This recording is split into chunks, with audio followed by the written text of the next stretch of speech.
ধর্ম ছাড়া যে বিজ্ঞান সেটা হলো পঙ্গু, আর বিজ্ঞান ছাড়া যে ধর্ম তা হলো অন্ধ, বলেছিলেন বিখ্যাত পদার্থবিজ্ঞানী আলবার্ট আইনস্টাইন। দর্শক, ১৫০০ বছর আগের পবিত্র কোরআন আর আধুনিক বিজ্ঞান কি পরস্পর বিরোধী নাকি সামঞ্জস্যপূর্ণ? ২০ শতকের বিজ্ঞানীদের অন্যতম আবিষ্কার বিগ ব্যাং থিওরি বা মহাবিস্ফোরণ তত্ত্বের আলোকে আসুন সে বিষয়গুলো খুঁজে বের করার চেষ্টা করি। একটা সময় মনে করা হতো এই মহাবিশ্ব অসীম এবং চিরস্থায়ী এবং সবসময় তা একই রকম থাকবে। স্ট্যাটিক ইউনিভার্স মডেল নামে পরিচিত এই মতবাদে বলা হয়েছিল এই মহাবিশ্বের কোনো শুরু বা শেষ নেই।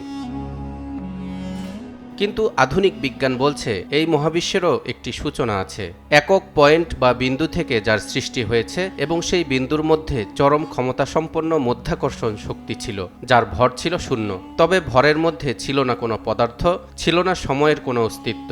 মহান আল্লাহ তাআলা বলেন, তিনিই নভমণ্ডল ও ভূমণ্ডলকে অনস্তিত্ব হতে অস্তিত্বে আনয়নকারী। যখন তিনি কোনো বিষয়ে সিদ্ধান্ত নেন তখন তাকে বলেন হও, অতঃপর তা হয়ে যায়। এই ভরহীন পয়েন্টে এক প্রচণ্ড বিস্ফোরণের ফলে তৈরি হলো ছায়াপথ, যেটা আবারও খণ্ড বিখণ্ড হয়ে তৈরি হলো বিভিন্ন সৌরজগৎ, সেখানে তৈরি হলো বিভিন্ন গ্রহ ও সূর্য। এভাবেই শুরু হয় বিশ্বজগতের সম্প্রসারণ। বিজ্ঞানীদের ভাষায় এই মহাবিস্ফোরণের নামই বিগ ব্যাং। মহান আল্লাহ তাআলা বলেন, অবিশ্বাসীরা কি ভেবে দেখে না যে নভমণ্ডল ও ভূমণ্ডল একসময় একত্রিত ছিল, অতঃপর আমি উভয়কে পৃথক করে দিলাম এবং প্রাণবন্ত সবকিছুকে আমি সৃষ্টি করলাম পানি থেকে। এরপরও কি তারা বিশ্বাস স্থাপন করবে না? মহাবিস্ফোরণের এই ধারণাটি সর্বপ্রথম বিশ্বের সামনে নিয়ে আসেন বেলজিয়ামের পদার্থবিজ্ঞানী জর্জ এডওয়ার্ড লেমিত্রি। ১৯২৭ সালে তিনি একটি আদি পরমাণুর কথা উল্লেখ করেন যার বিস্ফোরণের ফলে মহাবিশ্বের যাত্রা শুরু হয়। এই আদি পরমাণুটি ছিল একটি বড়সড় ডিমের মতো, যা সূর্যের চেয়ে প্রায় ৩০ গুণ বড়, যার মধ্যে মহাবিশ্ব সৃষ্টির সকল উপাদান বিদ্যমান ছিল। কোরআনে এই ডিমের কথাও উল্লেখ আছে। মহান আল্লাহ বলেন, এরপর তিনি পৃথিবীকে করেছেন ডিম্বাকৃতির।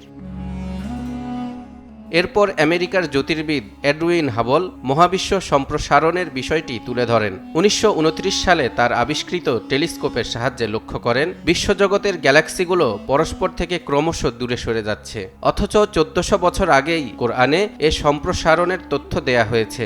আল্লাহ বলছেন, আমি স্বীয় ক্ষমতা বলে আকাশ নির্মাণ করেছি এবং আমি অবশ্যই এর মহা সম্প্রসারণকারী। ১৯৪৬ সালে প্রখ্যাত আমেরিকান বিজ্ঞানী মিস্টার গামো বিগ ব্যাং থিওরির সাথে একাত্মতা পোষণ করেন এবং গাণিতিক বিশ্লেষণের মাধ্যমে দেখান ওই মহাবিস্ফোরণে বস্তুর তাপমাত্রা, রেডিয়েশন, আলো, ভাইব্রেশন বা ফ্রিকোয়েন্সি এখনও মহাবিশ্বে বিরাজমান। তিনি আরও উল্লেখ করেন, সঠিকভাবে গবেষণা চালাতে সক্ষম হলে তা আবিষ্কৃত হওয়াও খুব দূরে নয়। ১৯৬৫ সালে আর্নো পেনজিয়াস ও রবার্ট উইলসন নামের বিজ্ঞানী দম্পতি রেডিও টেলিস্কোপের সাহায্যে মহাবিস্ফোরণের ফলে সৃষ্ট ভাইব্রেশন বা ফ্রিকোয়েন্সির প্রমাণ পান, যা তাদেরকে ১৯৭৮ সালে যৌথভাবে নোবেল পুরস্কার এনে দেয়। এছাড়াও পবিত্র কোরআনে বলা হয়েছে, অতঃপর তিনি আকাশের দিকে মনোনিবেশ করেন, যা ছিল ধূম্র বিশেষ। অনন্তর তিনি আকাশ ও পৃথিবীকে বললেন, তোমরা উভয়ে এসো, ইচ্ছায় অথবা অনিচ্ছায়। তারা বলল, আমরা এলাম অনুগত হয়ে। এখানে আয়াতের আরবি দুখান শব্দের অর্থ হল ধোঁয়া বা বায়বীয়। আধুনিককালের বিখ্যাত পদার্থবিজ্ঞানী স্টিফেন উইলিয়াম হকিংও বলেছেন, বিশ্বজগৎ তৈরির আগে মহাবিশ্বের বিভিন্ন উপাদান ছিল বায়বীয় অবস্থায়, আর মহাশূন্যের যে বিভিন্ন পদার্থের উপাদান যা আবিষ্কার করা গেছে সেটাই হলো গত শতাব্দীর সবচেয়ে বড় আবিষ্কার। আর এগুলোর উপর ভিত্তি করে নিশ্চিতভাবে প্রমাণিত হয় যে বিগ ব্যাং থিওরির সত্যতা আর বিশ্বজগৎ সৃষ্টি হওয়ার রহস্য। এই বিগ ব্যাং থিওরির একটা অনুসিদ্ধান্ত হলো অনবরত দূরে সরে যাওয়া গ্রহ নক্ষত্রগুলো একসময় আবার কাছাকাছি আসা শুরু করবে কেন্দ্রবিমুখী বল শূন্য হয়ে যাওয়ার ফলে, এবং সময়ের ব্যবধানে সব নক্ষত্র আবার একত্রে মিলিত হয়ে একটা পিণ্ডে পরিণত হবে, আর সেদিন এ মহাবিশ্বের সমাপ্তি ঘটবে। মহান আল্লাহ বলছেন, সেদিন আমি নভমণ্ডলকে গুটিয়ে নেব, যেমন গুটানো হয় লিখিত কাগজপত্র। যেভাবে আমি প্রথমবার সৃষ্টি করেছিলাম সেভাবে পুনরায় সৃষ্টি করব। আমার ওয়াদা নিশ্চিত, আমাকে তা পূর্ণ করতেই হবে।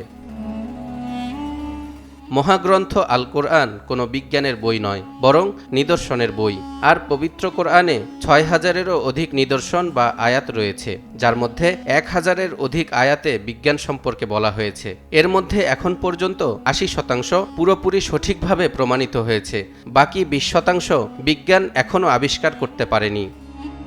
তালহা ইবনে রেজা, নিউজ 24।